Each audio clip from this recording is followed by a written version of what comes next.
This week we are lucky enough to have Michelle Bromley, a local girl and international table tennis superstar who is joining us today. Michelle has competed at the Olympics in Tokyo 2020 and is well on the way to qualification for Paris 2024. Enjoy the story of Michelle, the Gulgong girl playing table tennis around the world. Thank you so much for being our second ever Olympian on RadioGPS. We appreciate you giving us your time today. My name is Ben and I am joined today by Robbie, Freyja and Penny. We're very excited to get to talk to you. Oh, thanks so much for having me. It's awesome to talk to you guys. You're a local Gulgong girl and your husband was school captain of our school in 1999. Do you look back fondly on your time in Gulgong and at our school? Oh, definitely. Yes. So definitely showing our age, that's for sure. But my husband and I, we went all the way through kindergarten to year 6 at Gulgong Primary School. And then we even actually did all of our high school at Gulgong High School as well. So long history in Gulgong. I think I have very fond memories of all the teachers and all my friends that I went to school with. And I couldn't really think of a better place, I think, to grow up. And I have such a strong pride in telling everyone that I meet that I'm a country girl. So, yeah, I think it's definitely a benefit for us growing up in the country. It's awesome.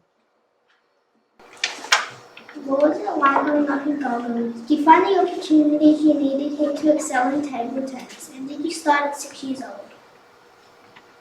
Yes, I was 6 years old when I started playing table tennis. So how I started was hitting the ball up against the kitchen wall at home. So often driving my mum nuts with that ping pong sound.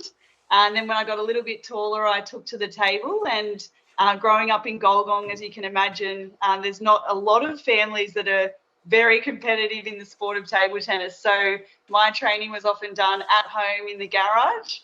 With my dad. So the garage that I played in wasn't a nice garage by any means. It was a dusty garage 20 metres from the house. Lots of life that we had to contend with. So spiders, rats. In summer there were snakes.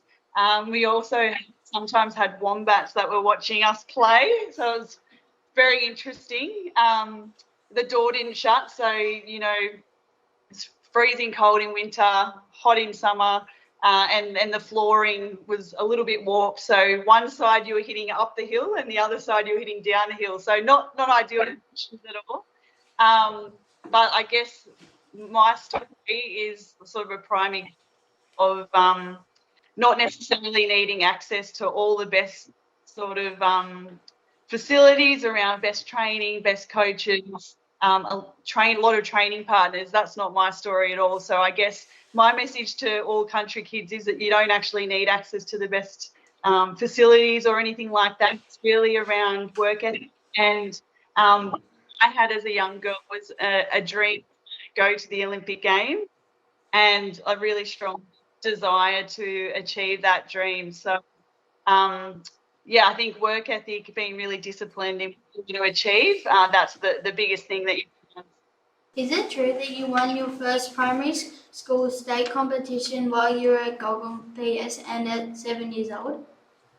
Yeah, so I started playing for the school.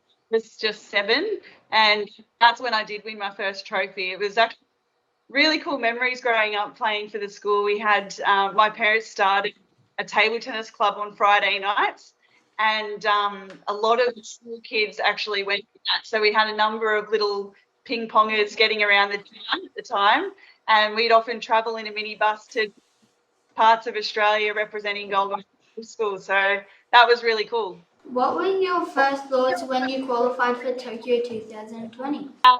So when I qualified for Tokyo 2020, I think the way essentially our trials works for table tennis is you have a weekend tournament, and typically they'll do like an Australian top 10, and everyone plays everyone, and then you kind of see where you land by the end of the weekend. And it can come down a lot to how everyone's playing on the day, because we are quite similar in how good we are. So for me, I think the initial moment when I qualified, it was a little bit of disbelief that I'd managed to do it, followed quickly by relief that it'd been my fourth attempt at trying to get to an Olympic Games, which, as you know, they're only every 4 years that you get the opportunity. So to finally have all of the hard work, I suppose, pay off, that was, the biggest relief for me, I suppose. And an amazing feeling also just being able to share in that with my closest family and friends that went down and watched the qualification event. How many trophies have you won, and what major events have you won?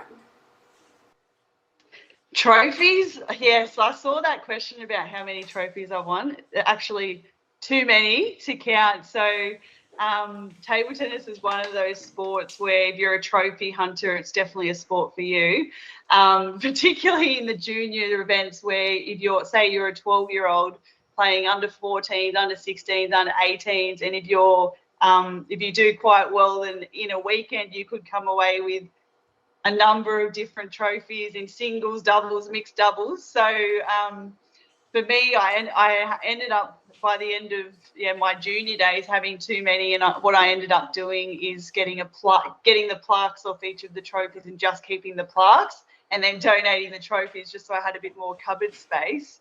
But yes, and I guess the main sort of tournaments that I've won over the course of my years would be national junior championships. I've won a number of titles across singles, doubles, mixed doubles, and even teams for New South Wales. The under 21 Oceania championships and singles, that was a really awesome result for me. And then as a senior player, I've got a couple of women's doubles Australian titles as well. But I guess the biggest one for me that I will cherish the most is probably winning the Australian Olympic qualification event in 2020. When do you find out about Paris 2024 and qualification? Yeah, so this year the qualification event's going to be in Ballarat, which is in Victoria, and it's in mid-May, so I've got about 8 weeks to go of training for that. And essentially there'll be 12 girls trying to get the spots. So what they're going to do is they're going to split the field. So you do a round robin of 6 and 6 on day one, and then the top 3 from each group will go into day 2 and then play each other again. And then, see how we go. But essentially there's 2 remaining spots up for grabs in the teams. So I'll definitely be looking to try and secure a spot. So ideally winning again. But, top 2 would be an awesome, give myself the best chance of nomination. What was it like going through COVID and not being able to go to 2020 Olympics? Yeah, I think it was a really interesting time actually, because I remember when we had the qualification event it was in January of 2020, and so the games were due to be in July that year, and then we found out in March that COVID had hit. So there was a lot of doubt, particularly by the media, around is the games going to go ahead, is it not going to go ahead?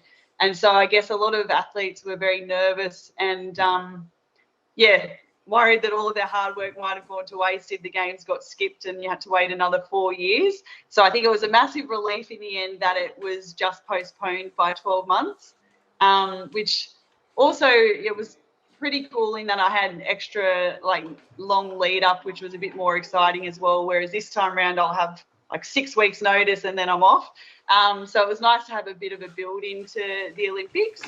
But also it was very different from a training side of things during COVID. So where I would be typically going to clubs to do all my training, I was then sort of full circle going back to my roots of training in the garage at home. And what I did was I had a robot that would spit out balls at me. So because we couldn't train with other people who didn't live in your household, I was training with a robot. Mostly during that period, which was quite interesting, and doing all of my gym sessions in the park. That was another challenge in itself, I suppose, as well. Where have you travelled and what is your favourite place to go ever? I think the good thing about table tennis and a lot of sports is the travel. So with table tennis, I've been able to go to something like 40 different countries. So you get to see a lot of the world, even though a lot of it is spent in the table tennis arena. You do get a few days at the end typically to do some sightseeing, which is awesome. And probably so from a table tennis perspective, my favourite place to play so far would be China. The reason being that it's the #1 sport over there. So if you can imagine how popular it is, then you're playing in front of a full crowd of people. You sort of feel like a little bit of a celebrity when you're walking around, which was, different feeling to back home where it's typically, the friends and family that are coming to watch you and that's about it, unless it's an Olympics or Commonwealth Games. So that was a pretty cool experience playing in China. When you were at this school, did you know anyone named Miriam Watt? Miriam Watt? Mm. Yeah. Yes, she was in my brother's year at school and I used to get taught by her mum at piano. She's my mum. That is awesome. Tell her I said hi. And I know your uncle Jeffrey Watt as well. I saw you guys have a table tennis table in the playground these days. Have you guys been giving it a good hot run? Yeah. Yeah? Yeah, we've had I'll a have few. to try and get back there during a weekday one time. Thanks so much for your time. We have loved you being a local superstar on a podcast show. If you get the chance, we'd like to come back to your old school for a visit and play us on a new pink table tennis team. Awesome. Can't wait. It'll be amazing. Be good to see you guys in person. Good luck for Barat. Thank you. Alrighty. Have a great day. Have a good weekend. Thank you.